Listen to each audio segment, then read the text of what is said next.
잘 운영이 된다, 건강하다 그럴 때 기업이 잘 돌아간다 혹은 가정 잘 돌아간다 이렇게 우리가 흔히 표현을 씁니다. 오늘 말씀을 통해서 잘 돌아가는 교회의 모습을 저와 여러분들이 함께 살펴보고 그 교회의 공동체원으로서 나는 어떻게 살아가야 될지, 또 우리 교회가 어떤 교회가 되어야 할지 말씀을 통해 우리 함께 나누고, 이 말씀의 하나하나가 저와 여러분들에게 기도의 제목이 되어서 기도의 열매가 맺혀지는 은혜와 축복이 우리 모두 영가족들의 삶 가운데 있으시기를 주님의 이름으로 축복합니다. 우리가 그동안에 사도행전 1장부터 5장까지의 말씀을 나눴고 이제 6장이 시작이 됩니다. 6장과 7장은 예루살렘 교회와 그리고 그 예루살렘 교회 안에 일어났던 폭발적 부흥이 이방인들의 교회를 향해서 퍼져가기 시작하는 데 있어서 연결고리가 되는 내용이 본문에 등장을 합니다. 이제 다음 주 우리가 함께 살펴보겠지만 6장과 7장은 마치 스데반 집사가 주인공인 것처럼 우리에게 보여지지만, 건강한 한 명의 성도는 그 혼자의 힘으로 혹은 혼자의 능력으로 세워지는 것이 아니라 건강한 교회 공동체가 있었기 때문에 스데반이라고 하는 굉장히 건강한 한 명의 평신도 사역자가 세워져 있음을 우리는 기억해야만 합니다. 그래서 스데반 집사에 관한 모습을 우리가 살펴보기 이전에 그 스데반 집사를 배출한 이 초대교회는 어떤 교회였는가를 저와 여러분들이 오늘 함께 말씀을 통해 살펴보는 시간을 가지려고 합니다. 우리가 지금까지 살펴봤던 말씀들을 가만히 좀 되돌아보면 오순절 마가의 다락방에 성령의 역사가 일어났지만, 그 일어나고 난 이후에 수많은 사람들, 디아스포라 유대인들이 그 현장에 와서 방문을 했을 때에 그들이 성령 충만한 모습으로 방언을 하는 모습을 보고 그들의 모습 가운데 어떤 동경하거나 이러기보다는 오히려 그들을 향해서 비아냥거리고 대낮부터 술 마신 거 아니냐라고 조롱하는 모습을 우리는 보게 되었습니다. 성령의 충만함으로 막 뜨거워졌던 그들에게 어떻게 보면 찬물을 붓는 것 같은 이야기라고 생각이 되는 경우들도 있는데요.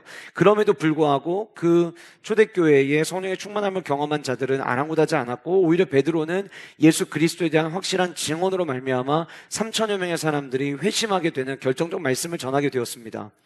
사도행전 3장에서는 성전에 들어가면서, 기도 시간에 성전에 들어가면서 베드로와 요한이 안진뱅이를 일으켰죠. 근데 그것도 참 좋았는데, 안진뱅이를 일으키고 난 다음에 이 40년 동안 앉아있던 자가 걷게 되고 나니까 너무 기쁜 나머지 성전에 들어가서 춤을 추고 뛰면서 하나님을 높였어요. 그런데 그때의 그 성전의 문화는 조용한 문화였기 때문에 그 성전에 들어와서 뛰면서 찬양하는 그 한 사람으로 말미암아 성전을 지키는 자들, 사두개인들, 그리고 사내들인 공회를 비롯한 수많은 종교 지도자들의 마음에 불쾌함을 던져주게 되었습니다. 그리고 그것이 말씀을 전하던 자들에게 더 이상 예수 그리스도의 옛자를 꺼내지 말라고 하는 협박을 받는 것으로 마무리 짓게 됩니다. 그리고 다시 바나바라고 하는 요셉, 그 한 사람이 자기가 가지고 있는 거 많지 않았음에도 불구하고 그것을 팔아서 가난한 자를 돕는 일을 위해서 사용을 하였고, 그리고 그 모습을 본 두 부부가 우리도 하자라는, 처음 시작은 너무나도 좋았지만 하나님 앞에 막상 드리려고 하니까 너무 아까워서 전부를 드린 것이 아니라 일부를 숨겨두고 드리는 이 과정에서 그 교회 안에 평신도 가정 두 부부가 3시간 간격으로 목숨을 잃는 사건을 또한 우리는 경험하게 되었습니다. 어떻게 보면 그 일로 인해서 내부적인 동요가 있을 수 있었다고 생각이 되어집니다. 그런데 그 사건이 일어나고 난 이후에 또다시 내부적인 어려움이 있었지만, 그 내부적인 어려움을 통해서 성령 하나님은 우리가 절대로 속일 수 없다라고 하는, 우리가 꼭 붙잡아야 될, 기억해야 될 중요한 교회의 가치를 모든 성도들에게 심어주는 계기가 되었고, 그 일이 일어나고 난 다음에 베드로와 사도들이 이번에는 옥에 갇혀지는 사건이 또 일어나게 되었죠. 그런데 역시 그 가운데서도 하나님의 사자가, 여호와의 사자가 그 옥에 찾아가서 그들을 풀어주심으로 말미암아 그 위기를 극복해 나가는 모습을 우리는 지난번 우리 사도행전 말씀까지 살펴보게 되었습니다. 제가 무슨 말씀을 드리려고 하냐면, 성령 충만한 공동체였지만 그때그때마다 크고 작은 일들이 있었고, 어떻게 보면 그것이 위기인 것처럼 보여지는 모습들이 성경에 끊임없이 등장을 했다라고 하는 거예요. 그러나 성령 충만한 교회에는 위기가 위기로 끝나는 것이 아니라 그것이 더 건강한 공동체로 세워지는 성장의 일부였다라고 하는 거예요. 자녀들을 키우다 보면 아이들이 키가 클 때 엄마, 아빠, 나 허리가 아파, 나 무릎이 아파 라고 이야기하는 이야기들을 듣게 됩니다. 그때 아이들이 아픈 그 아픔은 우리가 흔히 성장통이라고 부르는 고통입니다. 분명히 아픔이 있는 건 맞아요. 그러나 자녀들이 와서 아프다고 이야기하는 그 이야기가 성장통이면 우리는 걱정하기는커녕 오히려 감사한 마음을 갖게 되죠. 우리 아이가 지금 정상적으로 잘 자라나고 있구나라고 여겨지기 때문이에요. 교회 안에, 당시 초대교회 안에 성령 충만한 교회였지만 크고 작은 일들이 일어났어요. 때로는 그것이 아픔이 될 수도 있고 고통처럼 느껴질 수도 있어요. 그러나 그것이 이 교회를 무너뜨리기 위한 위기의 모습들이 아니라, 마귀는 외부적인 공격과 내부적인 공격을 통해서 교회를 흔들려고 했지만 그것이 오히려 건강한 교회를 세워가는 성장통으로 작용하고 있음을 우리는 사도행전 2장에서부터 5장까지의 말씀을 통해서 살펴볼 수 있게 되는 것입니다. 성령 충만한 교회의 특징들이 있지만, 기도에 힘쓰는 것부터 시작해서 몇 가지 특징이 있지만, 특별히 사도행전 안에서 성령 충만한 교회, 하나님이 역사하시는 교회의 모습을 드러낼 때에 빼놓지 않고 언급되는 모습이 있습니다. 그게 무엇이냐면 구제의 모습이었습니다. 사도행전 2장 오순절 망하의 나라방을 경험하고 난 이후에 2장 44절과 45절의 말씀을 보면 자기들이 가지고 있는 것들을 내 것이라 여기지 아니하고 서로 통용하기 시작하면서 함께 나누는 모습을 성경은 우리에게 보여줍니다. 다시 사도행전 4장에서도 믿는 무리들이 한 마음과 한 뜻이 되어서 어느 누구도 자기 재물을 자기의 것이라 여기지 않고 함께 나누는 모습이 있었음을 우리는 이미 살펴보았고, 그 중에 요셉, 바나바라고 불렸던 그 한 사람도 자기가 가지고 있는 것이 많지 않았지만 자기의 것을 나눔으로 말미암아 초대교회에는 어떤 일들이 일어났냐면 가난한 사람이 아무도 없었다라고 성경에 기록될 만큼 구제의 사역이 굉장히 활발하게 펼쳐지고 있었음을 우리는 이미 지난 말씀을 통해서 살펴보게 되었죠. 하나님의 사랑을 경험하고 나니까 이 사랑이, 내게 주신 사랑이 너무나도 당연한 것이 아니라 값진 하나님의 은혜요, 이 사랑을 받았다면 나만 받고 끝나는 것이 아니라 누군가의 도움이 필요한 자들을 돌아봐야겠다라고 하는 이 마음은 그저 그들의 마음이 선해서 생겨난 하나의 반응이 아니라 예수 그리스도의 십자가의 복음이 만들어낸 결과라고 생각이 되어집니다. 분열이 있었지만 그 분열을 극복해 나가고 있었고, 그 분열 속에서도 분열이 일어날 만한 요소들이 있었지만 그때마다 교회에게 주신 복음의 사명을 향해서 달려갔던 그 공동체의 모습, 그 교회가 이번에는 구제의 문제로, 이제 오늘 본문을 살펴보시겠지만 구제의 문제로 누군가는 구제를 받고 있고 누군가는 구제에서 계속 제외되는 것 같다라는 이 한 가지의 사건 때문에 내부의 분열이 일어날 뻔한 위기를 오늘 본문 안에 우리는 마주하게 될 텐데, 그럼에도 불구하고 그 위기를 오히려 또 한 번 성장하는 도약의 디딤돌로 삼을 수 있었던 이유는 무엇이었는지 오늘 말씀을 통해, 예루살렘 교회를 통해서 그 답을 함께 찾아가 보려고 합니다. 첫 번째로, 잘 돌아가는 교회의 첫 번째 특징은 제자가 많아지는 교회라고 하는 거예요. 제자가 많아진다. 여러분 6장에 있는 말씀, 6장 1절 말씀 보시면 6장 1절 이렇게 시작합니다. 그때에 제자가 많아졌는데, 이렇게 시작을 합니다. 그러니까 이 그때에라고 하는 내용을 결국은 앞에 5장에 있는 사건을 우리에게 이야기해 줄 것이고요. 5장의 마지막 부분을 우리가 지난 시간에 함께 다룰 때에 시기받는 사람들, 시기받는 공동체에 대한 이야기를 나눴죠. 근데 그들의 모습이 5장 안에 나오고 나서 그 모습을 하나로 마지막 압축한 구절이 5장 42절입니다. 우리 함께 5장 42절을 한 목소리로 함께 읽어보도록 하겠습니다. 같이 읽겠습니다. 시작. 그들이 날마다 성전에 있든지 집에 있든지 예수는 그리스도라고 가르치기와 전도하기를 그치지 아니하니라. 사도들이 예수 그리스도를 증거하는 것 때문에 옥에 갇혔었어요. 그런데 주의 사자가 와서 옥에서부터 그들을 자유롭게 건져주셨죠. 그러면은 몸을 사려야 되는 게 정상인데 그들은 몸을 사리지 아니하고 오히려 그들이 어느 곳에 있든지, 그곳이 성전이면 성전에서, 집이면 집에서, 내가 일하는 일터면 일터에서든 어느 곳에서든지 날마다 예수 그리스도를 가르쳤고, 가르친 데서 끝나는 것이 아니라 전도하는 일을 쉬지 않았다라고 성경은 이야기를 합니다. 6장 1절이 이야기하는 그때에 라고 하는 그때는 바로 모든 성도들이 날마다 예수 그리스도에 대해서 더 알아가고자 내 삶을 예수 그리스도로 채우기 시작하고, 내 삶에 채워진 그 예수 그리스도를 세상에 나가 전하는 일들이 일어나는 바로 그때에 이 사건이 일어났다라고 성경은 우리에게 이야기하고 있는 거예요. 사랑하는 성도 여러분, 저는 우리 교회가 제자가 많아지는 교회 되기를 소원합니다. 이것은 단순히 담임 목사의 소원이 아니라 이 땅을 향한 모든 교회들을 향한 예수 그리스도께서 하늘의 보좌에 앉아 계시면서 교회들을 바라보시면서 갖고 계시는 저는 동일한 마음이라고 생각이 되어집니다. 여러분, 예수님은 제자와 무리를 구분하여 말씀하셨습니다. 무리는 예수님이 하는 수많은 이적과 기적을 바라보면서 그 모습을 신기해하고 그 일들이 내 삶 가운데 일어나기를 바라는 마음을 가지고 마치 놀라운 일들의 현장 나도 목격하기를 원하는 마음을 가지고 따라다니며 구경하는 자들을 성경은 무리라고 이야기를 합니다. 제자는 그냥 그 무리들과 함께 섞여 다니면서 신기한 모습을 장면을 보고 그 본 것으로 만족하는 자들이 아니라 내가 살아오던 삶의 패턴, 내 삶의 주인의 자리에서 나를 내려놓고 예수 그리스도를 나의 주로 모시고 주님을 따라가고 주님을 닮아가고 주님의 말씀이 내 삶 가운데 채워지기를 소원하는 마음으로 그냥 공동체 성경 읽기를 하는 것이 아니라 말씀을 들을 때마다 하나님의 말씀이 내 삶 가운데 채워지기를 소원하며 말씀을 듣고 말씀 묵상을 통하여 오늘 또 내 삶 가운데 주님은 무엇을 말씀하기를 원하시는지 나의 모든 시선을 주님께로 향하고 주님이 내게 들려주시는 말씀에 관심을 가지며 살아가는 사람들, 그리고 내 삶을 살아가는 동안 내게 주신 하나님의 은혜를 내 주변에 알지 못하는 자들에게 전하는 삶을 살아가는 그들이 오늘 성경은 제자라고 이야기하고 있는 거예요.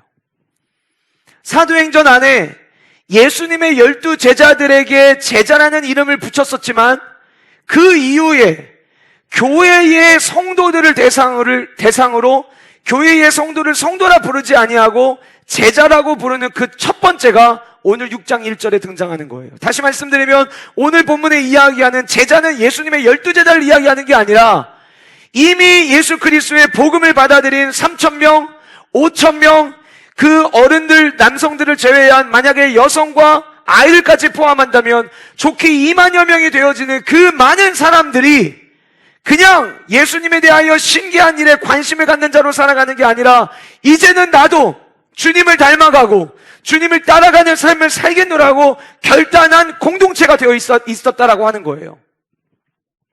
본문은 그때의 제자가 더 많아졌다라고 이야기하고 있어요. 결국 제자는 끊임없는 말씀의 양육과 예수 그리스도를 전하는 복음 사역을 통해서 온전한 제자로 세워진다라고 하는 겁니다.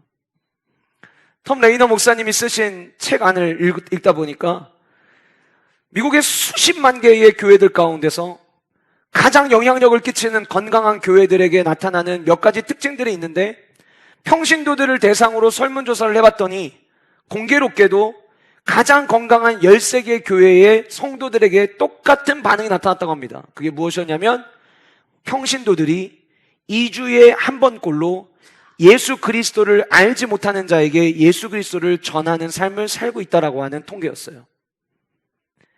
그냥 건강해지는 게 아니라 그냥 교회가 커지는 게 아니라 건강한 교회 성도들이 2주에 한 번꼴로 내 주변에 있는 사람들 중에 아직 예수 그리스도를 알지 못하는 자에게 내가 경험하고 있는 주님이 베풀어 주신 은혜를 나누고 있고 아니면 아직도 한 번도 복음을 들어보지 못한 자들에게 내가 설명할 수 있는 모든 언어를 다 동원하여서 복음을 전하는 삶을 살고 있더라라고 하는 거예요.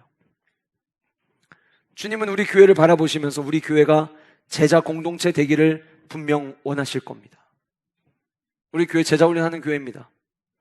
여러분, 제자 훈련에서 수료받으신 분들 우리 교회 수백 명의 수료자들이 계십니다. 지금도 주일 토요일에 제자 훈련 받고 계신 성도님들이 계십니다. 가끔은 제자 훈련 받으면 뭐합니까 목사님? 다 안 변하던데요. 여러분, 사람이 그렇게 쉽게 변합니까? 변하지 않죠. 제자 훈련은 온전하지 못한 사람을 완벽한 사람으로 만드는 훈련이 아닙니다. 나의 부족함을 인지하고 어떻게 하면 예수 그리스도를 더 닮아갈 수 있을까? 어떻게 하면 나의 남은 생애를 제자 훈련 받는 기간만이 아니라 나의 남은 생애를 예수 그리스도를 닮아가는 제자로 살아낼 것인가를 처음 시작하고 연습하는 자리가 제자 훈련의 시간입니다.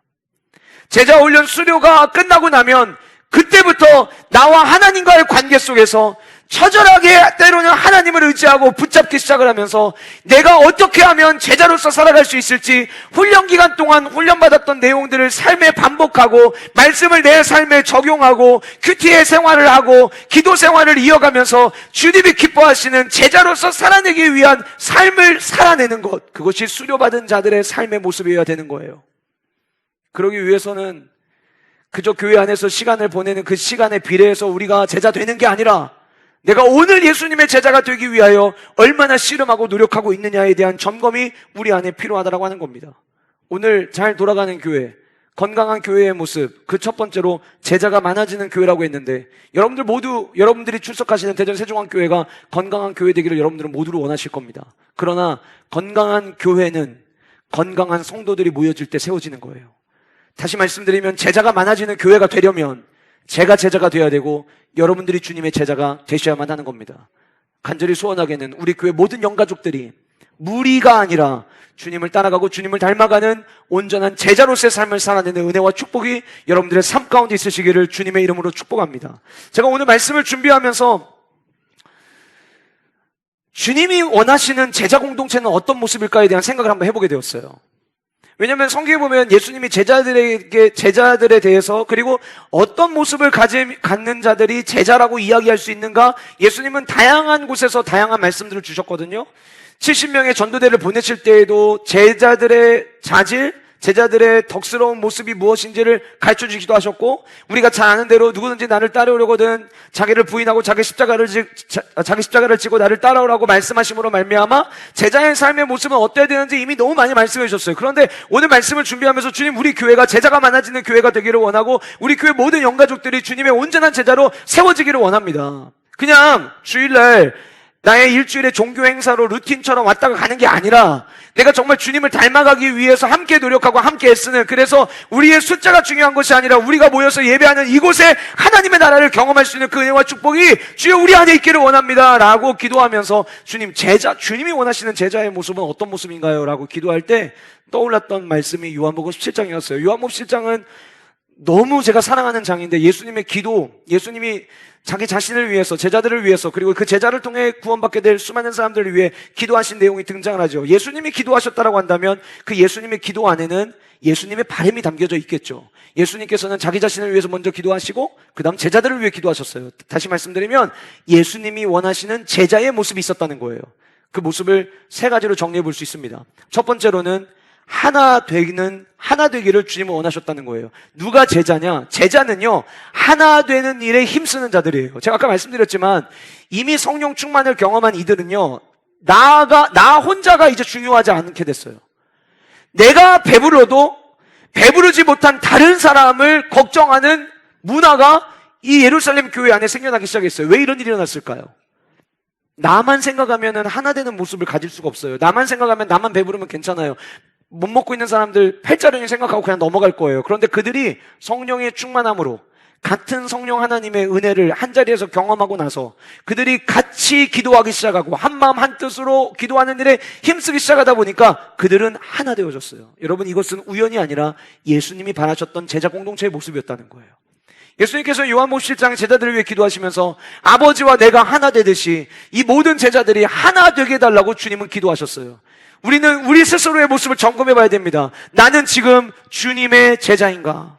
만약 여러분들이 주님의 제자라면 여러분들은 하나 되는 일에 힘쓰셔야 합니다. 여러분, 사도행전 말씀을 지금까지 살펴보면서 하나됨에 대한 이야기 처음이 아닙니다. 그럼에도 불구하고 또다시 주님은 이 말씀을 여러분들과 나누기를 원하셨어요. 왜냐하면 아직도 들어야 될 수많은 영가족들이 우리 안에 있기 때문이라고 저는 생각을 합니다. 다음 주 주일 우리는 현충원 비석닦기 하러 갑니다. 그냥 봉사활동 하는 게 아닙니다. 제가 지난주 사역자 회의하면서 우리 이번에는 교회 이름을 새겨서 갑시다라고 이야기했어요. 왜냐하면 가족들이 왔을 때 교회가 이런 좋은 일 하는구나. 가끔은요, 우리가 비석닦기 하기 전에 식사를 먼저 하잖아요. 그러다 보니까 우리가 소풍 온 것처럼 오해하셔가지고 불쾌하시는 분들도 계시더라고요. 그래서 그게 아니라 우리가 식사하고 난 다음에 비석 닦기를 합니다. 교회에서 나왔습니다. 그래서 만약에 여러분들이 비석 하나 닦는 것이 교회에 대한 불편한 마음을 갖고 있던 한 사람이 여러분들의 그 모습을 보면서 대충 닦는 게 아니라 정성이 닦는 그 모습을 보면서 교회 다니는 사람들 참 선한 마음을 갖고 있구나, 예수 그리스도의 사랑을 경험한 자들의 삶은 다르구나 라고 만약에 깨닫게 된다면 비석 하나 닦는 게 아니라 삶으로 전도를 하는, 삶으로 전도지 역할을 하는, 저는 동일한 효과를 가져올 수 있다고 생각을 합니다. 하나 되는 거죠. 이 일을 위해서 우리가 하나 되는 거죠. 교회 공동체의 제자 공동체는 그들이 하나 되는 겁니다. 만약에 하나 되지 않는다면 그저 저마다 내 종교가 되는 거예요. 내 종교. 내가 주인이 되어버리는 내 종교. 그러나 여러분, 성경 어디에도 너 혼자, 너 개인, 너 혼자가 중요해, 너 혼자 잘 살아남아 라는 말씀 성경 어디에도 없습니다. 성경이 만약에 강조한다면 하나됨을 강조하고 있어요. 저는 저와 여러분들 모두가 교회와 함께 하나 되는 일에 힘쓰는 우리 모든 영가족들 되시기를 주님으로 축복합니다. 두 번째로 예수님의 기도에 담겨져 있던 제자들의 바람은 무엇이었냐면, 주님은 주님의 제자들이 기쁨 가운데 살아가기를 원하셨어요. 제가 한번 생각을 해봤어요. 오늘 본문에 등장하는 이 사도행전 교회의 이 제자들은 얼마나 기쁨이 가득했을까. 여러분, 그냥 예수 그리스도 이름으로 끝나는 게 아니라 그 예수 그리스도의 이름에 능력이 있음을 지금 이들은 경험하고 있어요. 우리 이미 살펴봤지만 어느 정도냐면, 이제는 사도들이 지나가면 그림자만 스쳐도 나을 수 있을 거라는 기대감이 그 도시에 가득할 만큼. 그러니 여러분 생각해 보세요. 예수 그리스도의 이름이 우리에게 주는 이 놀라운 일들, 고치시는 일들, 살리시는 일들, 회복해 하시는 일들, 그 일들이 내가 주인공이고 내 옆에 있는 사람들이 주인공이고 가장 가까이 있는 우리의 가족들이 그 예수 그리스도의 이름의 주인공이 되어버렸으니 그들 안에 얼마나 기쁨이 가득하겠습니까? 주님은 저와 여러분들이 기쁨을 누리며 살기를 원하세요. 5월 가정의 달을 맞이해서 우리가 함께 기도 제목을 나눴지만, 저는 여러분들의 모든 가정이 제자 공동체가 되어지고 여러분들의 모든 가정이 제자 공동체 됨으로 말미암아 주님이 그토록 바라셨던 하늘의 기쁨이 여러분들의 삶과 여러분들의 가정 가운데 충만한 5월 되시기를 소원하고, 5월에서 끝나는 것이 아니라 여러분들의 남은 2023년 그리고 앞으로 살아갈 우리의 삶이 제자로 살아갈 때에 기쁨이 풍성한 삶이 되시기를 주님의 이름으로 축복합니다. 기쁨이 끊이지 않는다는 것은 감사가 끊이지 않는다는 것을 의미하겠죠. 주님은 저와 여러분들의 삶 가운데 불평과 원망이 가득한 삶이 되기보다는 기쁨과 감사의 고백들이 넘쳐나기를 주님은 원하실 거예요. 내게 주신 그 하나님의 은혜, 남들은 이해할 수 없지만 하나님 예수 그리스도 십자가 복음 들으면 가슴이 설레어지는 그 따뜻하신 하나님의 사랑, 그래서 감사할 조건과 이유가 있어서 감사하는 게 아니라 주님이 내 안에 계시기 때문에 그 자체가 감사의 이유가 되고 노래의 이유가 되어서 날마다 기쁨과 감사의 삶이 끊이지 아니하는 여러분들 모두가 되시기를 축복합니다. 마지막 세 번째로, 주님이 원하셨던 제자의 모습은 세상에서 구별된 모습이었어요. 구별되어 있는 모습입니다. 주님은 우리가 구별되기를 원하셨습니다. 우리가 세상 속에서 살아가지만 그 세상의 영향력에 끌려가는 자들이 아니라 세상 속에서 역주행하면서 그 세상 속에서 맛을 내고 어둠으로 가득한 이 땅 가운데 빛을 내는 삶을 살아내는 것. 맛이 없는 게 있고 그 안에 맛이 있는 게 있다면 이 자체가 구별되는 거예요. 어두움이 있고 빛이 있다면 이 자체가 구별되는 거예요. 주님은 저와 여러분들이 그렇게 세상 속에서 구별된 자로 살아가기를 원하셨어요. 제자는 구별된 자입니다. 세상 속에 여러분들이 던져져 있을 때 여러분들 있는 자리는 빛나야 합니다. 카멜레온처럼 세상에 변화되는 색깔에 똑같이 변화되어서 저 사람이 크리스찬인지 저 사람이 예수님을 믿지 않는 사람인지 도무지 알 수 있는 방법이 없는 카멜레온 같은 신앙생활을 하면 안 되는 거예요. 우리는 어느 곳에 있든지 눈에 띄어야 되는 거예요. 세상이 아무리 어두워져도 저와 여러분들의 삶은 세상 속에서 빛나야 되는 거예요. 그 구별됨의 은혜가 저와 여러분들의 삶 가운데 있으시기를 주님의 이름으로 축복합니다. 지난주 수요일날 형제 스쿨하면서 그런 이야기를 나눴어요. 쾌락을 이길 수 있는 방법은 쾌락을 이길 수 있는 수많은 방법을 연구하고 공부해서 이기는 것이 아니라 온전한 행복을 누리면 쾌락에 빠지지 않는다는 이야기를 함께 나눴어요. 가정에 이탈이 일어나는 경우들 가만히 한번 살펴보세요. 부부가 정말 뜨겁게 서로 사랑하면 그 가정에 또 다른 쾌락을 꿈꾸고 이탈하는 일들이 일어나지 않습니다. 그런데 그 안에서의 사랑을 못 느낀다라고 생각하면 그때부터 다른 것을 기웃거리기 시작하는 거예요. 똑같습니다. 하나님이 저와 여러분들에게 주신 기쁨의 행복이 가득 차 있으면 우리는 세상에 기웃거리지 않습니다. 오히려 세상과 전혀 다른 길을, 구별된 길을 우리는 가게 되어 있는 거예요. 그 은혜와 축복이 우리 모든 영가족들의 삶 가운데 선명하게 드러나기를 주님의 이름으로 축복합니다. 잘 돌아가는 교회, 두 번째는 본질은 붙잡고 문제는 풀어간다라고 하는 특징을 가지고 있다는 거예요. 여러분, 문제 없는 인생이 있습니까? 문제 없는 가정이 있을까요? 문제 없는 교회 있을까요? 아니요. 저는 모든 어느 곳이든 문제가 있다고 생각을 합니다. 그 문제가 물론 크면 좀 타격이 크겠지만 그때그때마다 크고 작은 문제들, 한두 사람이 마음 상하는 일들, 저는 사람이 모여있는 곳이라면 언제든지 일어날 수 있다고 생각을 합니다. 제가 가만히 살펴보니까 그동안에 저희 교회에 아무런 문제가 없었던 게 아니라 어쩌면 교회 안에도 문제가 있었겠지만 그때그때마다 그 문제를 지혜롭게 풀어갔던 분들이 계셨기 때문에 오늘까지 우리 교회가 건강하게 올 수 있었다고 생각을 합니다. 철로역정을 썼던 존 버년 목사님이 이런 이야기를 했습니다. 최고의 크리스찬은 최악의 상황에서 발견되어진다. 누가 진짜 크리스찬인지 최악의 상황을 보면 알 수 있다고 하는 거예요. 저는 교회도 마찬가지라고 생각합니다. 진짜 건강한 교회는 최악의 상황을 맞이했을 때 어떻게 풀어가느냐를 통해서 건강한지 그렇지 않은지가 판가름 난다고 생각이 되어집니다. 이미 앞에 살펴봤지만 사탄 마귀는 사도행전 교회를 그냥 그대로 두지 않았어요. 그래서 내부적인 공격과 외부적인 공격을 그동안에 계속 사용을 했죠. 그럼에도 불구하고 그때그때마다 그들은 기도하면서 지혜롭게 문제를 풀어갔습니다. 그런데 오늘은 그 문제가 조금 커진 거죠. 약 2만여 명의 성도가 있었다. 약 2만여 명의 성도가 있었는데 그때 그들의 가장 중요한 사역이었던 구제에 문제가 일어난 거예요. 오늘 말씀에 보면 1절에 그때의 제자가 더 많아졌는데 헬라파 유대인이 등장을 합니다. 이 헬라파 유대인 그리고 뒤에 나오는 히브리 사람들, 히브리파 유대인들, 이 어떤 차이가 있는지를 좀 우리가 살펴봐야 되는데, 우리가 잘 아는 대로 이스라엘 백성들이 포로 생활을 했죠. 70년이라는 시간 동안 포로 생활을 했습니다. 그리고 포로 생활이 끝나고 나서 귀환을 하게 되는데요. 대부분의 많은 사람들이 귀환을 했습니다. 귀환을 해서 예루살렘에 정착하여서 살아가고 있었어요. 그 사람들을 가리켜서 히브리파 유대인이라고 이야기를 합니다. 그들은 민족성이 굉장히 남다릅니다. 다시금 우리의 민족을 회복하기 위해서 우리가 잘 아는 대로 그들이 돌아왔을 때 성전을 재건하는 일부터 시작해가지고 자신들의 삶을 다시금 하나님의 나라를 세우는 일에 전적으로 던졌던 사람들이었어요. 그런데 여러분 70년 포로 생활이라고 한다면 그 70년이라는 시간 가운데 할아버지 세대, 아버지 세대, 자녀 세대, 어쩌면 3대가 함께 공존했던 가정들도 있었으리라 생각이 되어집니다. 비록 포로 생활을 했지만 70년이라고 하는 시간은 한 가정이 정착하는 환경을 만드는 데는 어렵지 않았을 것이고, 이제 너네들이 원래 너희들 살던 곳으로 돌아가라고 하는 선포가 내려졌을 때에 돌아갈 것이냐 말 거냐고 하는 그 상황 가운데서 이렇게 한 3대가 함께 머무는 가정들은 야, 우리가 다시 돌아가서 거기서 모든 걸 처음부터 시작하는 것보다 이제 어차피 포로 생활은 끝난 거니까 그냥 여기에 머물고 있으면서 사는 것도 나쁘지 않을 것 같아 라고 해서 흩어져 있던 유대인들이 있었어요. 그들이 오늘 본문에 등장하는 헬라파 유대인들이에요.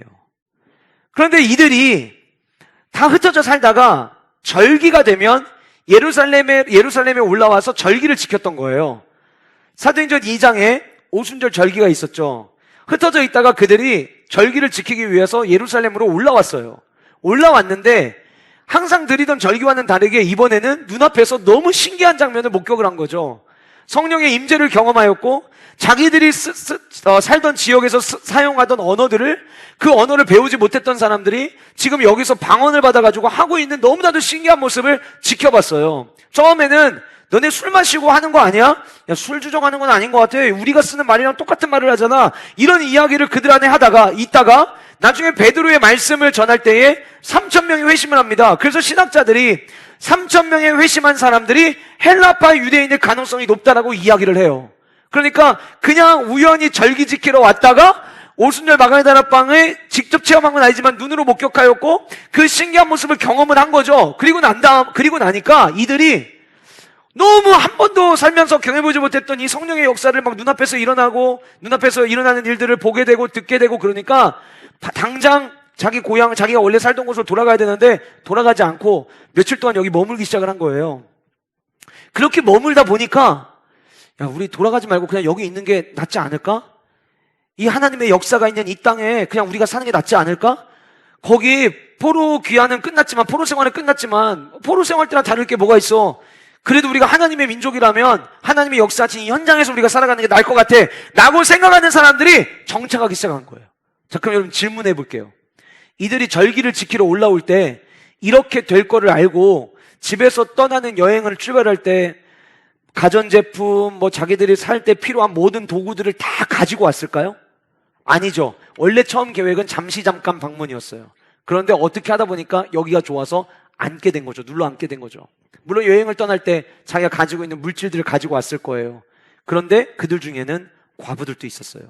성경의 과부는 구약에서 모세오경에서부터 하나님께서 이 사람들은 돌봐야 된다라고 지정하셨던 무리들이었어요. 남편 잃고 혼자서 모든 것을 다 감당해야 됐던 돌봄이 필요한 사람들. 절기를 지키기 위해서 남편은 없지만 자녀들을 데리고 절기를 지키기 위해서 올라왔던 과부들이 그들 가운데 있었던 거죠. 그렇게 머물고 있었던 사람들이 있었는데 가지고 온 게 없다 보니까 성령 충만의 역사로 구제하기 시작했던 이 예루살렘 교회가 사람들을 도왔는데 돕다 보니까 그 헬라파 유대인들 그리고 그들 중에도 과부들을 도운 거예요. 근데 오늘 본문에 매일의 구제에 빠졌다라고 이야기했는데 구제 쉽게 말하면 이런 거예요. 우리 써니카트라고 하는 구제 사역의 네이밍이 있는 것처럼 이때 당시에 이 예루살렘 교회에 매일마다 하는 매일의 구제가 있었던 거예요. 그 매일의 구제는 날마다 먹을 양식을 하루에 2번씩 공급해주는 사역이었다고 합니다. 자, 그런데 그것이 헬라파 유대인들 과부들에게 언젠가부터 누락되는 일들이 일어나기 시작을 한 거죠. 근데 여러분 가만히 생각해 보면 이 성도가 지금 한두 명입니까? 뭐 몇백 명입니까? 2만 명이 있어요. 물론 2만 명이 다 과부는 아니죠. 그러나 수많은 과부들이 분명히 있었을 것이고 어쩌다 보면 한두 번 빠질 수 있었을 거예요. 그런데 이 원래 있던 예루살렘에 정착해 있던 히브리파 사람들과는 달리 외부에서 온 사람들은 늘 약자는 우리만 소외받는 거 아니야 라고 하는 약자의 생각을 가지고 있잖아요. 아마 제 생각에는 히브리파 사람들 중에서도 구제에 빠졌던 사람들이 있었으리라 생각이 되어져요. 그런데 헬라파 사람들이 보기에 우리만 자꾸 빠지는 것처럼 느껴진 거예요. 그래서 히브리파 사람을 원망하였다라고 성경은 이야기합니다. 1절 마지막에 나오는 이 원망했다라고 하는 헬라어가 구약에서 언제 쓰이냐면 이스라엘 백성들을 이끌고 출애굽했을 때 모세를 향하여 불평하였다, 원망하였다라고 쓸 때 이 단어를 쓰고 있어요. 그러니까 하나님의 백성이 하지 말아야 될 행동으로 보였던 단어, 구약에 나왔던 그 단어가 가장 성령 충만한 이 교회 공동체 안에 지금 드러난 거예요. 중요한 것은 무엇이냐면 그렇게 갑자기 한두 번 구제에서 빠지기 시작을 하면서 원망하는 모습이 나타나기 시작을 할 때에 12사도가 어떻게 대처했느냐라고 하는 거예요. 그들은 모든 제자를 불러 모읍니다. 자, 여기 모든 제자는 제자 훈련 받는 사람들 몇몇 리더들을 얘기하는 게 아닙니다. 이미 6장 1절에서 이야기한 것처럼 당시 예루살렘 교회 성도는 이미 다 제자가 되어 있었어요. 그러니까 모든 성도들 다 불러 모은 거예요. 불러 모으고 이야기합니다. 우리가 하나님의 말씀을 제쳐놓고 접대를 일삼는 것이 마땅하지 아니하니. 접대를 하는 게 하찮은 일이다, 그게 아니에요. 우리가 아마도 지금 이 상황을 보니까 이런 일들이 있었던 것 같아요. 이 사도들이 말씀도 전하고 구제도 맡아서 하고 그러다 보니까 두 가지를 다 같이 하다 보니까 실수하는 일들이 일어나기 시작을 했던 것 같아요. 예를 한번 들어볼게요. 우리 교회는 남성교회, 여성교회가 있는데 없는 선교회를 가지고 얘기를 해보겠습니다. 만약에 우리 교회에 8남선교회가 있다고 가정을 해봅시다. 근데 8남선교회에서 회원들이 정기적으로 회비를 거두셨어요. 근데 그 회비를 걷다가 보니까 그 회비를 가지고 식사를 하기도 하는데 때로는 매번 참석하는 사람들은 그 회비로 식사를 할 수 있지만 불가피한 상황 때문에 못 나오는 분들은 회비는 회비대로 내고 식사는 한 번도 못 해요. 서운해요. 그래서 서운하다고 이거 좀 다 왔을 때 썼으면 좋겠어요 라고 얘기했는데 당신이 빠진 거지 뭐 그거 가지고 얘기해 뭐 이렇게 하다가 마음 상한 일이 만약에 일어났다고 칩시다. 처음에는 그냥 장난삼아 한 얘기였는데 나중에 이게 감정이 격해지면서 만약에 서로 원망하는 일들이 일어났어요. 근데 선교 회장님이 목사님 지금 저희 선교회에서 이런 일이 일어나고 있습니다 라는 얘기를 만약에 들었다고 가정을 하고 그때 지금 최근 우리 교회 남성교회 8남성교회에서 이런 일이 일어나고 있습니다. 오늘부터 8남성교회는 전격 해체를 선포합니다. 만약 그런다면요 그거는 문제를 덮어버리고 끝내는 거예요. 그런데 이미 앞에 살펴봤던 것처럼 구제라고 하는 이 사역은 교회가 감당해야 될 본질에 가까운 너무나도 귀중한 사역이었어요. 그 사역에 삐그덕거리는 소리가 났을 때에 사도들이 했던 거는 뭐냐면 어떻게 하면 본질을 붙잡을 거냐라고 하는 거였어요. 본질 두 가지의 본질이었죠. 말씀을 전하는 본질과 어려운 이들을 돕는 구제의 본질, 이 두 가지 모두를 붙잡는 것. 그래서 본질은 붙잡고 문제를 풀어가기 시작을 했다라고 하는 거예요. 온전히 말씀도 전파되어지고 온전히 구제 사역도 전해질 수 있도록, 여러분 같은 공동체 안에서, 목장에서, 선교회에서 혹은 바이랜드 안에서 사역을 하다 보면 때로는 마음이 맞지 않는 일들이 일어날 수 있습니다. 원망하는 일들이 일어날 수 있습니다. 그럴 때 누가 잘못해서 원망이 일어났는가를 이야기하기보다는 주님이 원하시는 본질이 무엇인가에 집중하면 문제가 해결된다라고 하는 사실이에요. 문제를 생각하고 문제를 어떻게든 내가 뒤집어 보려고 한 그게 먼저 보이기 시작하면 오히려 문제가 커지는 경우들이 훨씬 더 많아요.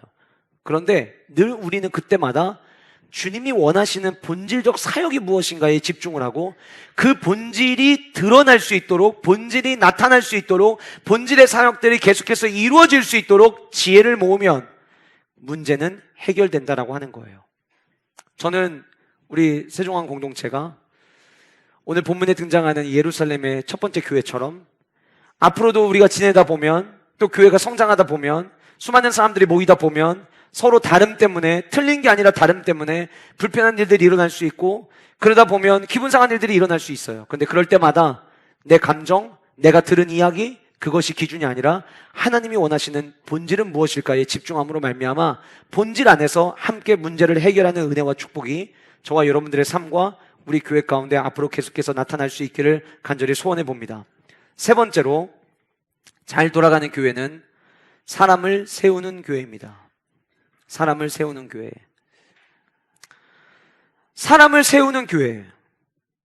오늘 본문은 이 문제를 해결하기 위해서 사람을 세웁니다. 그리고 그 사람, 어떤 사람을 세우는지 오늘 본문에 몇 가지 기준을 우리에게 이야기합니다. 인사만사라는 사자성어 여러분들 아실 거예요. 인사가 만사다. 사람의 일이 곧 모든 일이다. 알맞은 인재를 그때그때마다 사람을 세워서 건강한 조직을 만들어 가야 된다라고 하는 이야기를 우리가 쓰는 이야기인데요. 모든 조직이 그렇지만 저는 더더욱 특히 교회는 더 그래야 된다고 생각합니다. 왜냐하면 교회는 사회와 다릅니다. 교회는 세상과 다릅니다. 세상보다 더 중요한 영적인 원리가 살아 숨쉬는 곳이 교회입니다. 그렇기 때문에 교회에서 사람을 세울 때에 성경의 기준을 가지고 세우는 것은 당연한 것이고, 그것은 대충 어느 정도 적당한 선에서 흐트러뜨릴 것이 아니라 성경에 있는 말씀을 그대로 받아들여서 그 말씀대로 세우는 것이 오히려 저는 필요하고 중요하다고 생각합니다. 오늘 본문 안에 이 구제의 문제를 해결하기 위해서 사람을 세웁니다. 무엇이 기준이었느냐? 첫 번째로 너희 가운데서라고 이야기합니다. 당연히 사람을 세우는데 교회 안에서 세우지 교회 밖에서 세우겠습니까? 그 얘기를 하는 게 아니에요. 너희 가운데서라고 이야기했어요. 너희가 누굽니까? 6장 1절에서부터 강조된 단어가 있죠? 제자입니다. 제자가 누굽니까? 제자는 예수 그리스도 중심으로 살아내는 사람들이에요. 주일날 교회 올 때만 예수 그리스도 중심적 삶을 사는 게 아니라 일주일 7일 동안 날마다 예수 그리스도를 중심으로 예수 그리스도께 더 가까이 나아가고자 애쓰고 예수 그리스도를 닮아가는 일에 힘쓰고 어떻게 하면 내 삶을 통해서 예수 그리스도를 전파할 수 있을까를 고민하며 살아가는 제자들 가운데서 직분자를 세워야 된다는 거예요. 여러분, 만약에 교회가, 자, 우리 교회 아무도 없으니까 우리 교회 국회의원이 출소를 한다고 만약 가정을 해봅시다. 국회의원이 교회의 중직자가 되면 앞으로 왕호퀴즈 페스티벌을 하고 현종원 비서닦기를 하고 앞으로 교회가 많은 일을 할 때 유익할 거야. 자, 우리 이 국회의원을 우리 교회 장로님을 세웁시다. 그 순간 우리 교회는 세상적 교회로 바뀌어버리는 거예요. 그 국회의원이 영적으로 충만해져서 모든 사람들에게 본이 되면 괜찮아요. 그러나 세상적 모습만을 가지고 세울 수 있는 게 아니에요. 너희 가운데에 제자냐라고 하는 거예요. 진짜 교회 안에 세움받아야 되는 분들은 세상과 다르게 주님이 주시는 기쁨을 마음껏 누리며 하나님과 함께 주님의 말씀을 따라가며 교회와 하나 되는 일에 힘쓰는 제자 가운데서 세움을 받아야 되는 게 직분이라는 거예요. 두 번째는 뭘 이야기하냐면 성령과 지혜가 충만하냐라고 하는 거예요. 다른 게 충만한 게 아니에요. 이 사람이 얼마나 많은 재산을 가지고 있느냐가 중요한 게 아니에요.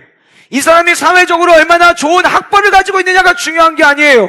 세상에서 이 사람이 가지고 있는 직업이 무엇이냐가 아니에요. 사람들로부터 인정받는 직업이 있느냐가 아니에요. 많은 걸 다 가지고 있어도 거꾸로 아무것도 가지고 있는 것이 없다 할지라도 성령 충만하면 교회에서는 리더가 될 수 있어야 된다는 거예요. 다른 게 아니라 성령 충만하면 그 다음 어떤 일이 나타나는 줄 아세요? 성령 충만하면요 지혜가 따라오게 돼 있습니다.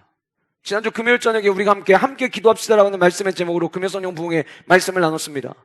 열왕기하 6장에 엘리사의 이야기를 함께 나눴죠. 엘리사는 늘 기도하는 사람이었습니다. 그 기도하는 사람에게 나타났던 마지막 네 번째 모습은 무엇이었냐면 지혜가 남달랐어요. 왕보다 더 뛰어난 지혜를 그는 그때 발휘하였습니다. 성령 충만한 자는요, 기도하는 사람은요, 하나님이 주시는 지혜를 가지고 살아가게 돼 있어요.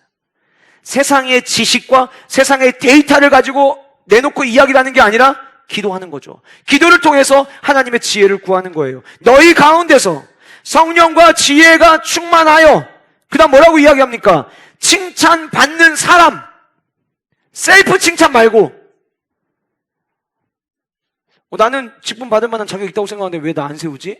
그러면 실족하는 거예요. 셀프 칭찬 말고, 저는 그런 마음 하나도 없는데 주변에 있는 사람들이 왜 당신은 직분 이번에 못 받았어? 이렇게 얘기하는 사람도 있던데, 그거 여러분 귀담아 들을 필요 없어요. 그냥 립 서비스 한다고 생각하시면 돼요. 나도 안 됐고 너도 안 됐고 그냥 서로 윈윈하고 이기자고 그냥 응원하자고 하는 소리지, 그거 마음에 담아주실 필요 없어요. 그런데 여러분 진짜 실족하는 경우가 언제냐면 셀프 칭찬에 과하신 분들이에요. 나는 충분히 자격이 있다고 생각하는 거예요. 그런데 성경은 이렇게 이야기합니다. 내가 나를 칭찬하는 거 말고 다른 사람들이 칭찬할 수 있는 사람, 그런 사람이 교회의 직분을 받아야 된다.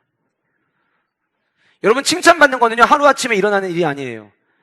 꾸준한 모습이에요. 지속적인 신앙의 모습을 보여왔을 때에 칭찬받을 수 있는 거예요. 임직자 세운다고 해가지고 반짝 한 3개월, 6개월 칭찬받는 거 그건 누구나 할 수 있습니다. 그러나 오래전부터 많은 사람들의 본이 되어 오고 있느냐라고 하는 거예요. 칭찬받는 자. 그럼 오늘 본문 안에서는 너희 가운데서, 제자 가운데서 성령과 지혜가 충만하고 칭찬받는 사람을 선택을 하라고 했죠. 더 중요한 게 그 다음에 나와요. 7명을 택하는데 완전수니까 7을 이야기를 했겠죠. 그런데 여러분 오늘 본문은요 7명의 집사를 세우는 것으로 끝나는 게 아니에요. 7명의 집사를 세우는 것은 동시에 누구를 세우는 거냐면 사역자를 세우는 거예요. 왜요? 7명의 집사가 구제에 집중함으로 말미암아 4절 우리는 오로지 기도하는 일과 말씀 사역에 힘쓰리라.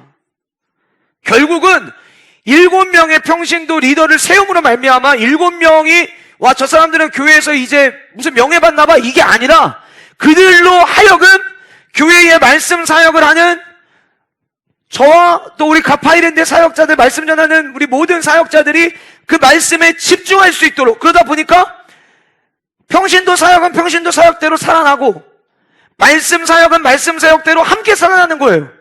그러니까 모두를 함께 세우는 거죠. 우리 교회 장로님들이 계시고 장로님들마다 각 부서에 한 부서씩 맡고 계십니다. 교회 사랑 사역팀, 교회 곳곳을 돌아보시면서 교회 문제가 있으면은 손보시고 수리하시고, 지난주에도 우리 돌담 올라오는 길에 빗해가지고 스카이렉 불러가지고서는 실리콘 다 쏘셨거든요. 교회 사랑팀에서. 만약에 교회 사랑팀 없으면은 저 주중에 그 실리콘 쏘고 있어야 됩니다. 어디 전구가 나가거나 화장실에 센스 나갔을 때 교회 사랑팀 없으면 그거 아마 사역자들이 전부 다 해야 될 거예요. 매주마다 써니카트에 채워진 것들 장로님과 권사님들이 다니시면서 사랑을 나눕니다. 만약 그분들 안 계시면 주일날 오예배 끝나자마자, 목장 모임 끝나자마자 제가 그 두고 돌아다니면서 다 배달해 드려야 돼요. 하려면 하죠. 못하진 않아요. 단 그렇게 시간이 여기저기 뺏기면 뺏길수록 맛있는 영의 양식을 공급하고 준비하는 데는 시간은 상대적으로 줄어들게 되겠죠. 지금 이 사도들이 가장 안타까웠던 건 그거예요. 구제 일 때문에 말씀 사역에도 뭔가 부족함이 생기는 것 같고 구제에도 자꾸 부족한 모습이 생기는 게 느낀 거예요. 그래서 너희들 중에 성령과 지혜가 충만하여 사람들에게 칭찬받는 사람들 7을 택하라. 그들은 그들대로 세워주고 우리는 이 일에 더 집중하겠다. 그 마음이 그 안에 담겨져 있는 거예요. 오늘 파이랜드 스승의 주일, 교사 주일을 우리가 보내는데요, 우리 모든 파이랜드 선생님들 아이디어 내는 거 웬만하면 여러분들이 맡아주세요. 사역자들은 설교에 집중할 수 있도록 해주세요. 기도하는 일에 더 집중할 수 있도록 도와주세요. 나머지 행정적인 일들은 우리 선생님들이 조금 더 맡아주세요. 아니면 먼저 여러분들이 연락해보세요. 제가 도와드려야 될 일은 없나요? 그래서 함께 우리 교회 공동체가 곳곳에서 함께 세워져가는 은혜와 축복이 저와 여러분들 가운데 있기를 간절히 소원합니다. 대통령이 새로 바뀔 때마다 늘 언급되는 단어가 있습니다. 당대표가 바뀌어도 언급되는 단어가 있습니다. 탕평책입니다. 조선 말기에 영조와 정조가 이 나라를 다스리는데 균형을 좀 갖추어서 얻은 한 당파의 정치 세력에게 쏠리지 않게 하기 위해서 탕평책을 썼죠. 오늘 본문에 등장하는 이 7집사는요, 탕평책 정도가 아니었습니다. 여러분, 히브리파 사람과 헬라파 사람을 이야기할 때 히브리파 사람들, 헬라파는 제가 아까 충분히 설명을 드렸죠. 외국에 있다가 디아스포라로 있다가 왔던 사람들, 히브리파 사람들은 당시에 특징이 있었습니다. 그게 뭐냐면 아람어를 썼어요. 아람어. 그러니까 언어가 다른 거예요. 여러분, 언어가 다르면 어떤 일이 일어나냐면 소통에 부재가 옵니다. 구제를 해야 되는데 언어가 다른 사람들끼리 섞여 있으면은 또 역시 사람은 사람대로 세워놓고 소통이 제대로 안 이루어질 가능성이 굉장히 높은 거예요. 그때 사도들이 굉장히 놀라운 지혜를 발휘합니다. 사도들은 다 히브리파 사람들이었어요. 그런데 그들이 7명을 세웠는데 7명 전부가 우리가 보기에는 7명의 이름이 5절에 나와 있는데 5절 이름이 그냥 그 사람인 것 같고 그 이름이 다 어려워가지고 그냥 거기서 거긴 것 같지만 지금 이 이름은요 전부 다 헬라파 이름입니다. 7명을 세웠는데 7명 전부를 히브리파 사람을 세운 게 아니라 헬라파 사람을 세운 거예요. 왜요? 헬라파 사람들이 우리가 구제를 못 받는다고 지금 서운해하고 있잖아요. 그러면 아예 니네가 다 맡아. 그러면 두 번 다시 이런 얘기는 안 나올 거예요. 그럼 여러분, 제가 이 말씀을 묵상하면서 와, 오늘 본문에 등장하는 7명은 전부 다 헬라파 사람들이네. 대단한 결정인데? 근데 여기서 우리가 놓치지 말아야 될 게 있어요. 히브리파 사람들 중에는 제자가 없었을까요? 히브리파 사람들 중에는 성령과 지혜가 충만한 자가 없었을까요? 히브리파 사람들 중에는 오늘 말씀에 등장하는 것처럼 많은 사람들도 칭찬받는 사람이 없었을까요? 있었겠죠.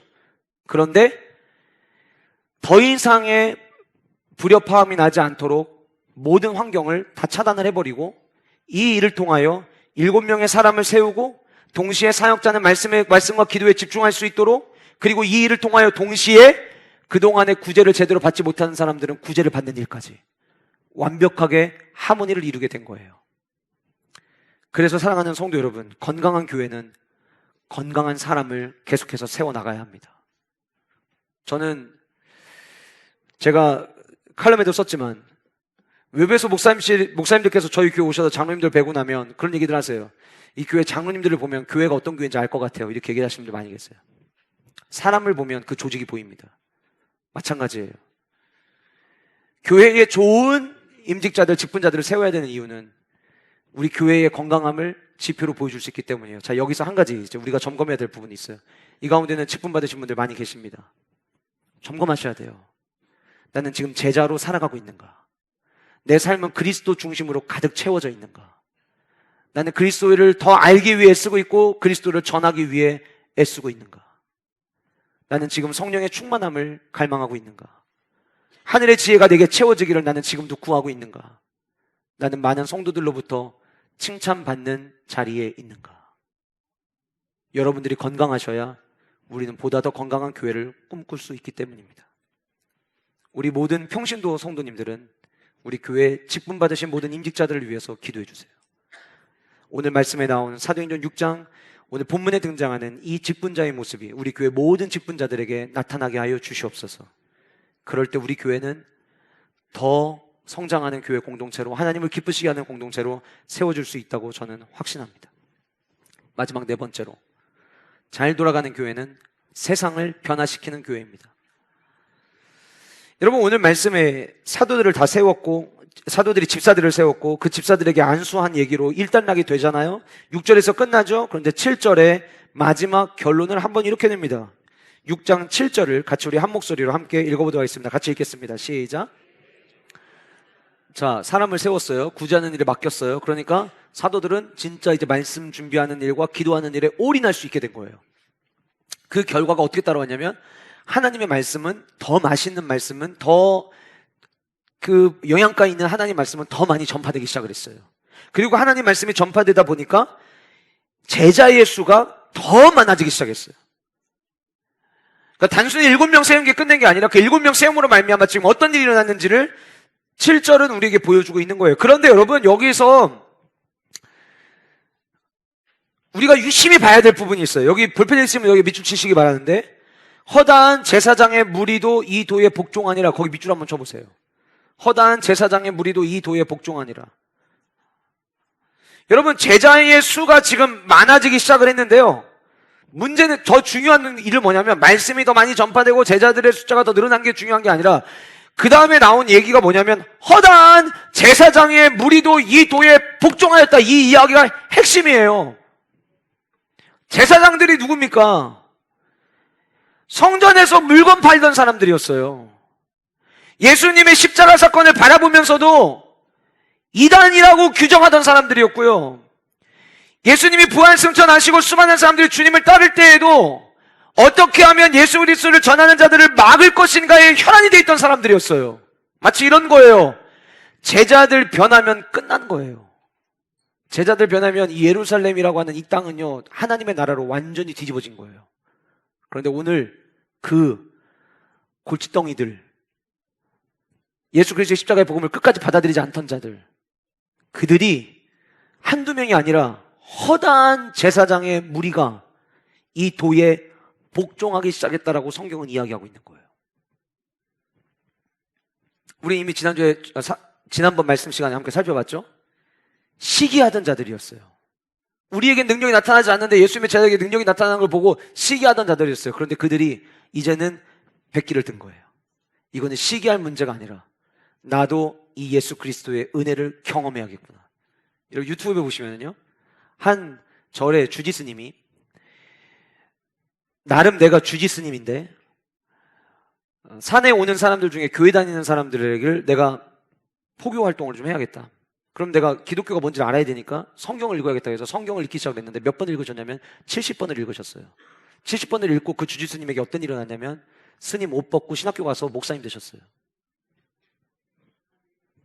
우리 여러분 이런 얘기 들으면은, 야, 그러면은 그 사람까지 변할 정도면은 그 다 변한 거 아니야? 이런 생각들 하잖아요. 여러분들 주변에도 많을걸요?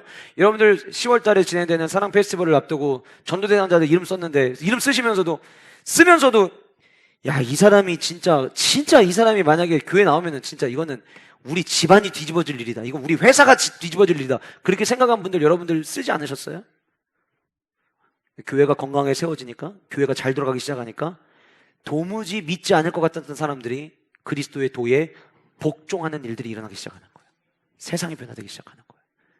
저는 우리 교회가 이 지역을 변화시키는 교회 되기를 원합니다. 저는 우리 교회가 대전을 변화시키는 교회가 될 수 있기를 간절히 소원합니다. 그래서 우리 교회 잘 돌아가는 교회가 돼야 돼요. 말씀을 마무리하겠습니다. 잘 돌아가는 교회는요, 다음 주에 살펴볼 스데반이라고 하는 그 한 명의 집사는 이 교회 공동체가 있었기 때문에 존재할 수 있었어요. 건강한 교회가 건강한 성도를 낳습니다. 그래서 오늘 말씀 우리 함께 점검해 보셔야 돼요. 난 지금 제자로 살아가고 있느냐? 예수님이 원하셨던 제자의 모습이 내 삶 가운데 있느냐? 나는 문제가 일어났을 때 본질에 집중하느냐, 문제에 집중하느냐? 우리들의 모습을 살펴봐야 돼요. 내가 있는 그 위치 속에서 교회를 세우고 사람을 세우고 있느냐? 자, 아까 말씀드렸던 톰 베이너 목사님이요, 성장하는 교회들을 가가지고, 이분이 이제 성장한 교회인지 아닌지를 파악하기 위해서 여러 가지를 하시는데, 성장하는 교회들 가가지고서는 모든 중직자들을 다 모은대요. 갈 때마다 모아놓고 똑같은 종이를 나눠준대요. 그리고 지금 당신이 교회에서 맡고 있는 사역을 적어보십시오. 그랬을 때 건강하게 성장하는 교회의 중직자들은요, 종이 받자마자 계속 막 뭘 쓴대요. 그런데 성장이 멈춰버린 교회는 종이를 받고 멀뚱멀뚱거리는데요. 함께 세워가는 거예요. 내게 맡겨진 직분. 그래서 평신도도 세우고 다음 세대도 세우고 사역자도 함께 세워가는 그런 교회 일원으로서의 신앙생활을 나는 하고 있는지 우리들 모습을 돌아보시고, 마지막으로 내가 할 수 없지만 교회가 건강한 교회로 잘 돌아갈 때 내가 마음속에 품고 있는 그 예비신자, 그도 주님의 그리스도의 도에 복종하는 일이 일어날 것을 꿈꾸면서 함께 기도하는 저와 여러분들 될 수 있기를 주님의 이름으로 축복합니다.